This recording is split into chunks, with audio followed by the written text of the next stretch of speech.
Let's talk about optimism and the last time that you truly felt hopeful about the pending future and what lied ahead. Your tone of optimism can be affected and influenced by a number of different factors, most of which are societal events that occur to all of us and our natural reaction to them. And according to my friends over at CBS News, they found 57% of Americans believe and consider themselves to be hopeful going into 2025, which is up 10% from last year. The other options in this poll were discouraged, and both equally. The good news is that the latter declined significantly, with discouraged bumping up just 1 point. Meanwhile, more than half of Americans are optimistic heading into the new year, according to a new Marist poll as well. 56% of Americans said they were optimistic heading into the new year, compared to 43% who went the other way of pessimism. This is, my friends, a 16% increase from 2023, when 40% of Americans said they were feeling good vibes heading into the upcoming year. This result also marks the highest share of optimists, according to Marist, since December of 2020, when Marist found that 56% of Americans said they were striking an optimistic and upbeat tone for the coming year. My friends, if you need a shot in the arm of optimism and resilience today, I'm excited to bring you the story of Jeff Luther.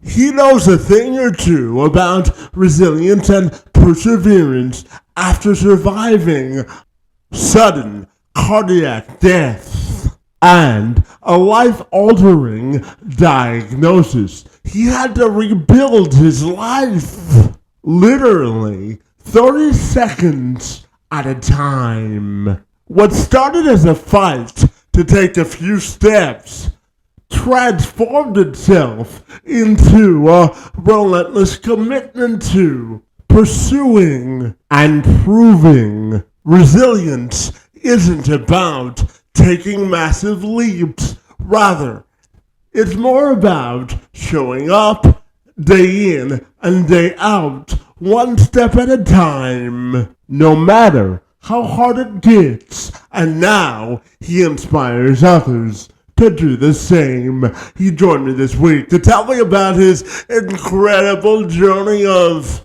consistent commitment and how he's helping others to take control of their own life and paint their own portraits of success. I'm Kevin McShann. Let's have this conversation.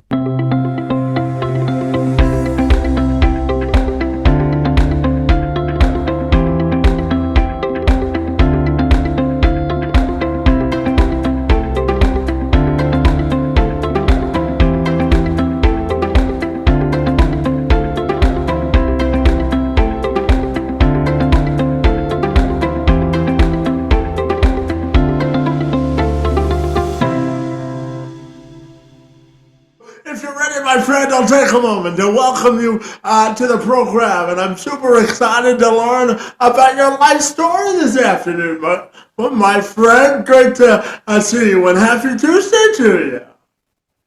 Happy Tuesday.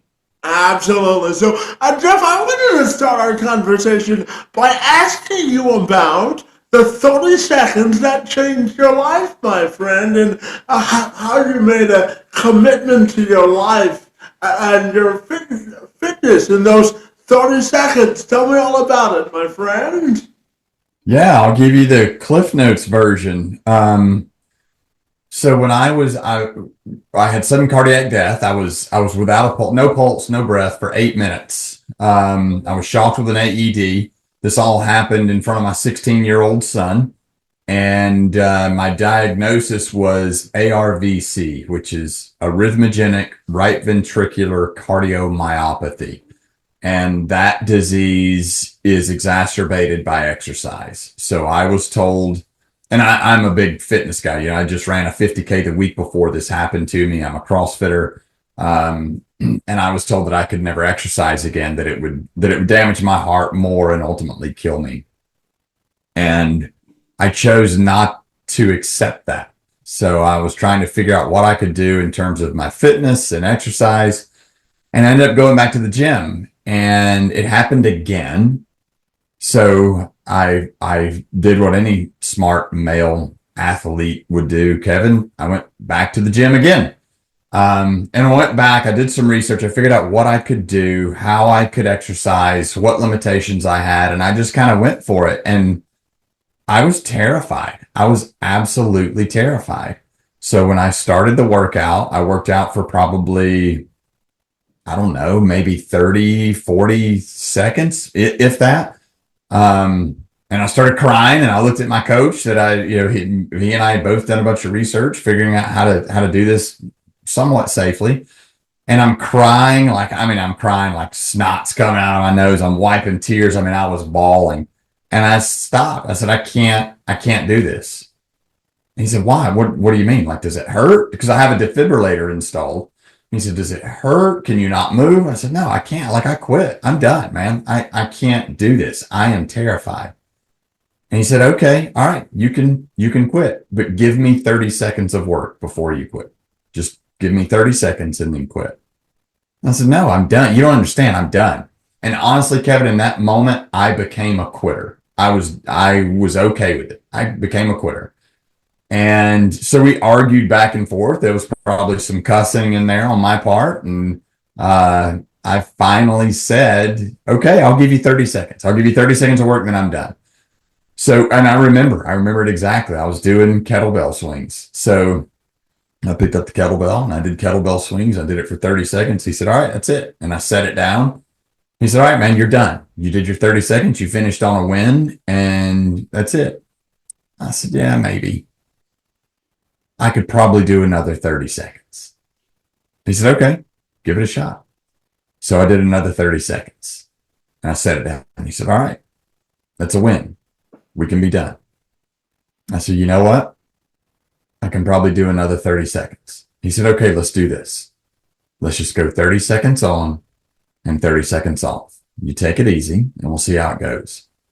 And in that one instant, in about a minute and a half of my life, I went from quitting and giving up to figuring out how I was going to get my life back. And I got my life back. I did that entire workout, 30 seconds on and 30 seconds off. I did it 30 seconds at a time. And I realized you can do anything for 30 seconds. You don't want to do something? Give it 30 seconds. You think something's hard? Give it 30 seconds. Something that you dream of, but you don't know you'll ever realize? Give it 30 seconds. Just take a step. The ground will find you. Yeah, absolutely. And just knowing your backstory, my friend, I'm curious to ask you, your definition of resilience and perseverance and what those two concepts and words mean to you from a personal perspective, my friend. You think of resilience as toughness. That's kind of how the social definition or social context of that word. And to me, resilience is just finding a way. It's not like not giving up. It's not, banging your head against the wall and doing the same thing over and over. Resilience to me is just finding a way. Just find the can. There's got to be a can. And I think doing that is resilience. And perseverance is, if it doesn't work, and you can think of it, if you can conceive it, but it doesn't work, then perseverance is figuring out how it does. That's what it means to me. Figuring out a way.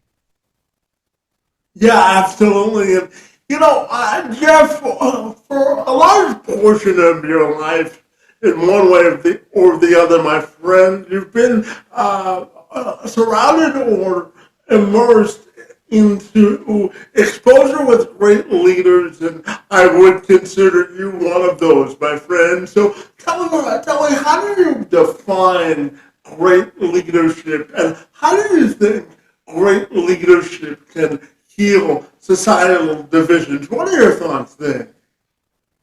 By example, I think great leadership, I think leaders lead from the front of the room, but also from the back of the room. I think that leaders lead really by helping others. I think that leaders lead by wanting to pull the best out of people. And I think that it takes a special person to understand what that is, and a special person to want to do that, to want to see the best in others, and sometimes do that at not the peril of themselves, but at self-sacrifice. Leaders eat last.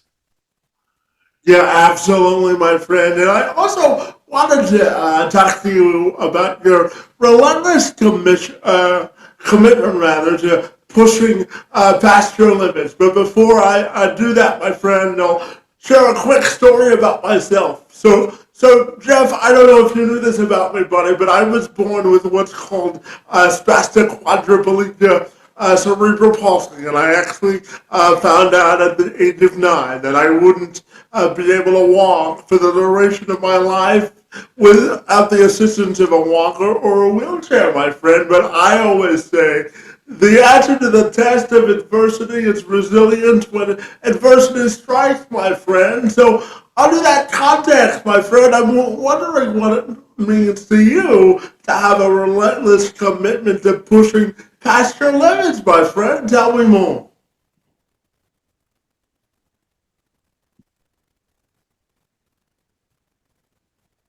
You know, what are limits? That's the thing. What are limits? And I think all of us at any point always have at least 2% left, no matter what it is that we're doing. And pushing past limits. One of the things that I struggle with, here's one of the things that I struggle with as a parent, as a human, as an adult, is this thing that we always tell our kids: do your best. I struggle with that, because if you're doing your best, if you're doing your absolute best, then you never, ever, ever, ever have anything left in the tank. That's your best. So sometimes we're our own enemy, where we know we could have done a little bit more. We know we could have gone a little bit faster. We know we could have worked a little bit harder. And that hangs in the back of our mind. So for me, pushing past limits, I like to look at it as finding new ones. What's a new limit? What's a new weight? What's a new time? What's a new revenue? What's a new profit? What's a new top line? And then go from there. It's, you know, the pursuit of excellence is not mutually exclusive with being satisfied. So if it's always pushing past something, then we never stop and realize our successes. And I think sometimes we suffer from that. All of us, you know, like you, high achievers. Sometimes we just need to stop and realize our successes. And then Yeah, set a new goal. yeah, absolutely. And Jeff, when it comes to that goal setting as personal development matter, I always say that excuses to anything in life are a deterrent to progress. So I try to eliminate excuses in my own life because I think they're a deterrent to progress. But I'm curious to ask you about your sort of mantra when it comes to not giving yourself what I call artificial safety not to do something. So how do you think we can eliminate excuses and continue to make personal and professional development progress? What are your thoughts then? And how we eliminate excuses? That's right, yeah. Yeah. Um, I think you bury excuses in the effort. You bury excuse in the try. You bury excuse in the in the process. You bury excuse in just taking a step.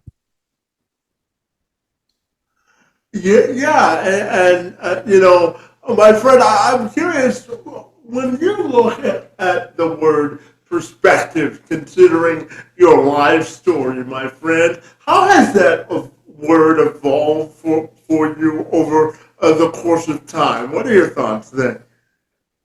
How has the how has the word perspective changed for me? Yeah, how has it evolved considering your life experience? Absolutely. Um, well, I thought that my perspective, I, I became very demanding of myself. I became very demanding when I tell my story, Kevin, the response from people is always the same. Oh my gosh, you must be so grateful. Oh my gosh, you must look at life different. And I wanted that profound change in my life, and I didn't get it. I was dead for 8 minutes, no pulse, no breath, and you would think that I would come back to life like Michael Landon, like this profound shift in the way I see everything. And to your point, my perspective, um, my perspective on life hasn't changed, but my perspective on my mission and the things that I need to look at has changed. And I try to give myself a lot of grace, a lot more grace than I did before.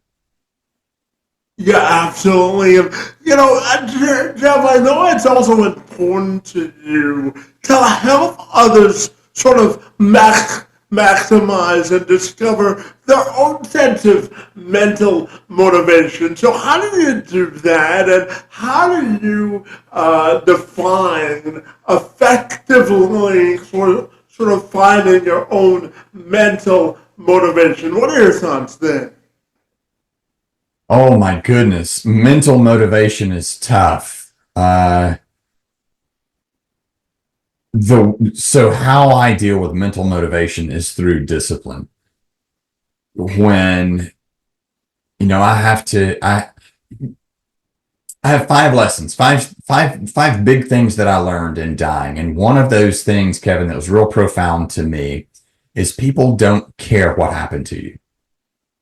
I don't mean that terse. I don't mean it ugly. I don't mean that people are uncaring or unkind. What I do mean is that people can't get where you are emotionally, right? So what happens to you doesn't happen to them. So they don't feel what you feel. So people don't care what happens to you. What they care about is how you respond. So for my how I get behind things mentally is I use that for my mental discipline to show people how you respond, to show people how you can show up, to show people that things can happen to you or for you, however you want to look at it, that you can have adversity, that you can have hard times, but you can still go. There's no reason you can't go. And you can bury your excuses and whatever you tell yourself in your effort. So that's how I do it. Yeah, absolutely. And, Jeff, I want you to tell me about those 5 principles you just mentioned, but I also wanted to ask you how do you think the words bravery and courage are interconnected? What are your thoughts there? Ah, to me, courage is just facing down what you're afraid of, even if it means just acknowledging you're afraid. And bravery is just the willingness to keep going, even when it's hard, even when it's scary. And I think that all of us have that in us. Some of us just don't get the same opportunity. That's what I believe. Everybody's a hero. Some people get to realize it, some people don't. Yeah, absolutely. And tell me about those 5 principles or questions, my friend. What do people need to know about that philosophy for you, my friend? Oh man, this part I love. When all this happened to me, I was looking for this lesson. I was looking, it was like I'm looking for this ray of light to shine down from heaven, and a prophet appear and tell me all these things that I needed to know. I kept looking and looking and looking, but it was all right in front of me. I told you when this happened, my son was right there and watched this whole thing, right? So he had obviously trauma around it, and I had to get to the bottom of that trauma. But I would ask him questions like, "Hey, are you okay?" "Yeah." "Hey, do you think you want to talk to someone about watching me die?" "No." "Okay." Those were easy questions, Kevin, because I knew the answer and I could control the narrative. But when I really had to help him and I really had to figure it out, I had to ask him deep questions that made me vulnerable, and answers that I knew would be tough for me. My son needed help that I was not equipped to provide. So that was hard. So one of the lessons was ask deeper questions to get stronger connection.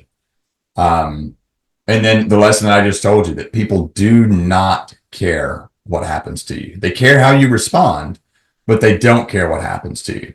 Another one was just do the damn thing. Just do the damn thing. Whatever it is, do the damn thing. I tell my kids that. It's like one of them wants to start a sticker business, and he's 15. I'm like, all right, what are you going to do? Well, I don't know. I don't know how to get started. Okay, well, let's go out a year from now. 1 year from now, how is it going to feel for you to say, I don't know how to get started? We've burned a whole year and we haven't done anything. Well, that would feel terrible. Okay, do the damn thing. Just do the damn thing. Everybody is hurting. That's another lesson. That's one thing that I did not give credit to. Everybody is dragging their stuff around, right? Everybody has issues. And the more empathetic we can be, the more we can connect with people, and the more we can understand. The more we understand, the more problems we solve.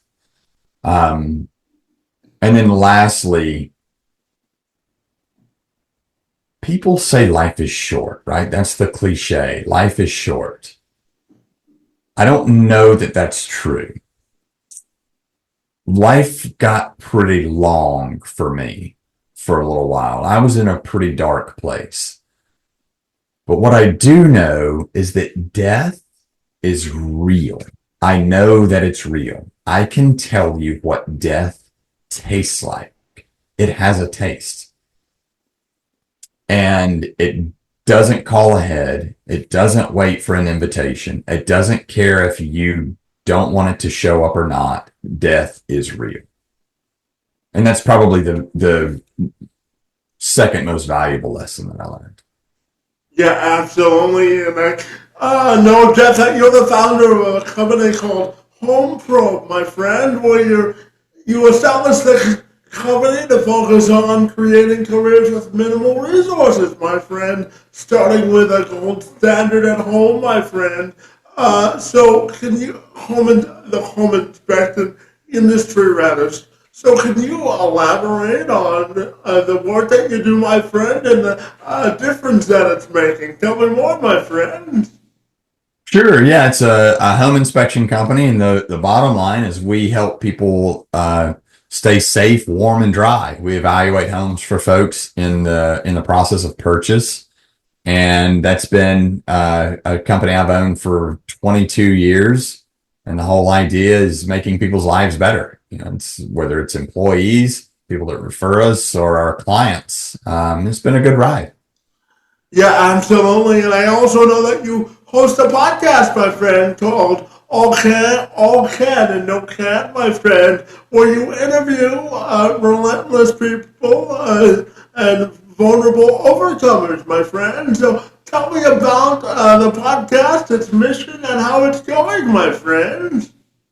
Yeah, the mission. I'll tell you about the podcast. It kind of morphed. I was doing a podcast for business, and I've had a lot of fun with that. But I have more fun helping people. That's what I'm passionate about.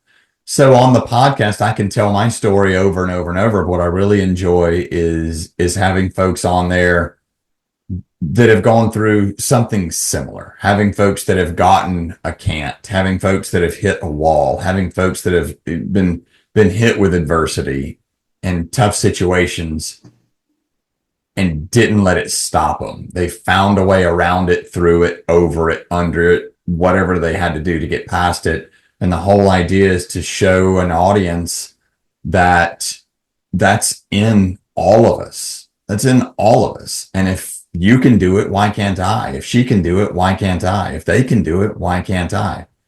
That's the premise behind the podcast, just to share the message of folks that found they can when people told them they can't. Yeah, absolutely. And, Jeff, I also am curious to ask you how you think the concepts of both personal growth and vulnerability are interconnected. What are your thoughts there? So let's talk about vulnerability for a second. A lot of people say, oh, no, I'm vulnerable. I'll tell you anything, right? Well, that's transparency. Transparency, I'm transparent. I'll tell you anything. Just ask me. Where vulnerability is a little bit different. Vulnerability is exposing not only your soul, but all those soft little parts of it. And you have no idea what the outcome is going to be. So I think once you get vulnerable, once you go inside yourself and you find the parts that might not be accepted, or the parts that aren't polished, the parts that could possibly be unlovable, and you expose those to yourself, even, or maybe even to others, then that's how we start our journey to personal development and personal growth. Yeah, and Jeff, for anyone that's watching or listening to this, or who may do that in the future, I'm curious to ask you your definition of emotional resiliency. What does that mean for you to tap into sort of the well of emotional resilience if you feel that you don't have anything left to give, my friend? So what does emotional sort of resilience mean to you? Wow. Emotional resilience for me is probably more relative to emotional discipline.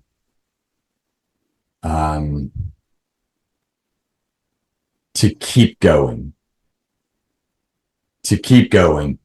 even when it's hard, even when you can't see light, even when it's dark. The emotional resilience is even when it's dark, you find the light. Like there were days that I did not want to get out of bed. And finding the light in that day, the simple thing, well, it would make my dog happy to take him for a walk, right? It's pretty simple. Finding those things to me is emotional resilience. Yeah, absolutely. And Jeff, I'm an alternatively optimistic person, so I'm curious to always ask people, how do you define sort of internal optimism, my friend? Because, in life, it's my view when we talk about expectations. At the end of the day, Jeff, the only expectations we have to meet in life are our own, in my view, because if you don't have a sort of internal level of expectations, it's hard to meet the level of anybody else's. So how do you define the concept of internal sort of motivation, and what does that mean to you? So internal motivation to me is finding the good. Finding the good, even when things are bad, it's okay, what's great about this? Well, nothing's great about this. This whole thing sucks. Okay, maybe it does. But if something were great about this, what would it be? And that's really hard to do. On those days when you feel like there's just nothing going right, it's hard to find the good. And if you stop and think about it, expectations lead to disappointment, right? You set expectations, you don't meet them, that could lead to disappointment. Things are going to unfold however they unfold. But I'll also say that comparison being the thief of joy, when we compare, it steals our joy of what we currently have, and we can always find the good.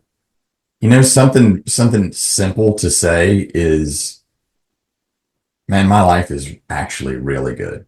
And you say that a few times and it makes you think. Then consciously you're like, okay, is your life really good? Well, let's think about that. What are some good things? You're telling yourself that message.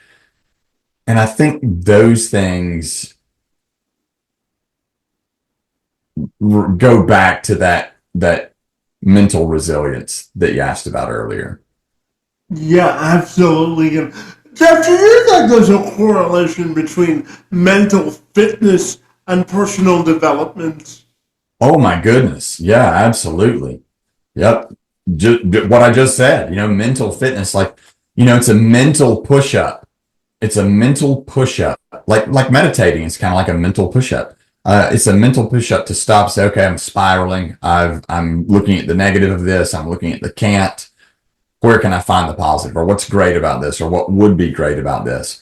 And I think that is the environment that you create for personal growth, personal development, self-development.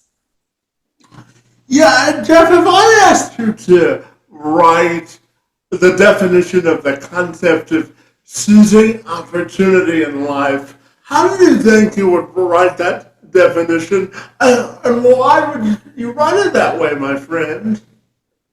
To write the definition of seizing opportunity? In life, yeah, absolutely. Action. One word. Action. You just got to take action. You take action, that is seizing opportunity, because opportunity is everywhere. You have to take action to find it. Yeah, absolutely. And just a follow-up question to that. I'm curious, for anyone that's hesitant to take the leap of faith in themselves and believe in themselves, I'm wondering if you could provide sort of words of wisdom to get over those mental blockages and really take the leap of faith in our own opportunity and talents. What are your thoughts there? Yeah, I think a lot of times people don't want to take that leap of faith. They don't want to let go of the vine, so to speak. I think my experience shows that generally it's fear. It's fear of failure, fear of rejection, fear of being made fun of, whatever that is. But Kevin, you take faith and you take fear. Both of those things require us to believe in something.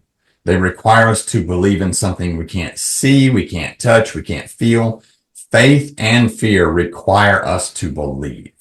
So for me, doesn't it make sense to believe in faith versus believe in fear? That's a lot of times our brain trying to protect us, telling us everything that's going to go wrong. But what if it goes right? So that would be my words of wisdom. Faith or fear, choose one. Takes the same amount of energy. Believe in one. Absolutely. And, Jeff, just out of personal curiosity, I'm curious to get your thoughts on this next question, and I'll give you a bit of context, my friend. So, when I graduated college about 15 years ago, Jeff, I graduated with a journalism degree. I wanted to be a sports reporter, but when I went on job interviews, when I graduated college, I was rejected by 10 consecutive news directors who told me because of my disability, they viewed me as a liability, but some of them thought that I was qualified to work in a newsroom, but they were afraid that my disability would be a liability to the newsroom. So what happened for me, Jeff, I went 6 years out of college until I got my first paying job. And that was because I was relentlessly committed to becoming a great journalist. And what I did out of college was I volunteered for 4 straight years at a local television station, and I covered 50 stories in those 4 years. And the provincial government here in Canada, or Ontario rather, which would be the equivalent to a state government in the States, saw my work through my reporting, and they brought me in 6 years after I graduated college because they wanted to appoint a special advisor to help them hire more people that look like me. So the question, Jeff, is what are your thoughts on this? Because I believe that we all have sort of the talent to be successful, but sometimes the opportunity to be successful isn't there. So how do you think we can bridge the gap between our talent and opportunity? What are your thoughts there? Well, you gave the perfect example. Persistence. We have the talent, and look, I think we all have the same resources, right? All across the globe. Well, maybe not across the globe, but I think humans, generally speaking, particularly in North America, are going to have the same resources. And I think what it boils down to is resourcefulness. So that's what I would say. Like, I even hear my kids a lot of times say, "Oh, well, I can't do that because I don't have," or "he's got more money than me, so he can do this." Well, it's resourcefulness. So that would probably be my answer there. Your persistence, and then finding the resource, which is resourceful. Yeah, absolutely. And Jeff, I've got 3 questions left for you. And the first of those 3 questions is this, Jeff. I'm a big believer in the power of self-reflection and really reflecting on what life has done for us, against us, or collectively to us, my friend. So tell me about your sort of belief in the power of self-reflection and how it contributes to both our personal and societal growth. What are your thoughts there? I'd probably lean more towards self-aware. Self-reflection. I don't look back a lot. I journal every morning. I've got a couple of another writing exercise that I do every day. I look back from time to time, but I do like to be self-aware. I like to pause, like think, okay, well, I'm thinking this or I'm feeling this. Well, why is that? Why am I telling myself that story? Let's go a little bit deeper. Where does that story come from? Is that really true? So I like to ask those questions. And I think being self-aware helps me grow. Yeah, absolutely. And Jeff, I know that you live in South Carolina, my friend, and I'm curious, for someone that hasn't visited South Carolina, or they want to be considered an authentic South Carolinian, my friend, what do they need to know about living in South Carolina culture? What makes South Carolina so great, my friend? It's on the coast. Beaches, I, great food. I figured you might say that, but Yeah. To be an authentic South Carolinian, you probably need to know how to pronounce Huger Street, which is spelled Huger. So people call it Huger and Huggy and Hugger. It's Huger Street. And you need to have a love for shrimp and grits. Fair enough, my friend. And my final question for you, buddy, is about your life and legacy. You know, if I throw you a lifetime achievement party and I asked your best friends or your closest family members to give a toast about your life and your legacy, my friend, what would you want them to say, or how would you hope that would be defined?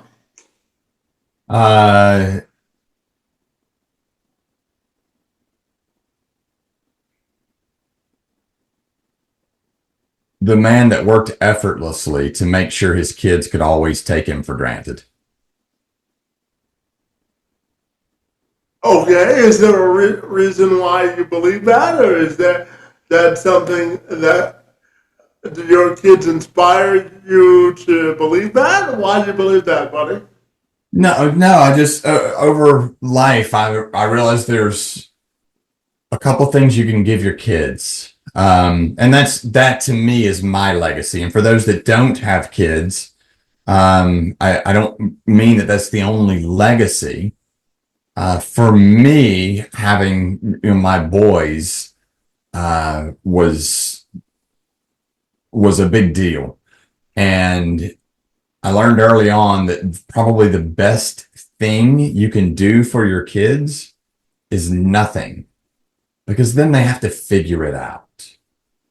And second to that, I think the best gift that I could ever give my kids is that they could take me for granted, meaning they didn't feel obligated to do for me, meaning they didn't feel like they had to show up for me, meaning like they didn't feel like they had to spend time with me, but they could choose to do any of those things and take it for granted that they would always be able to. And I think that would be my gift to them. Absolutely. And finally, my friend, if people want to get connected with you, what's the best way they can do that? My Instagram page, JD Luther, or Instagram, whatever you call it, JD Luther 2.0, where you can see about my disease, my progress, my exercise, my personal life. You can find me at jeffluther.com, and the podcast, All Can, No Can't.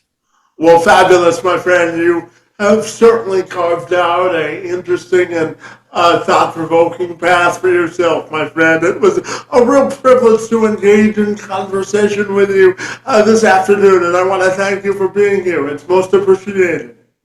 Kevin, you asked great questions. Thank you. I appreciate you taking the time, and more importantly, I appreciate the thoughtfulness that you put into this. So thanks for that. It's been fun. You made me think, man.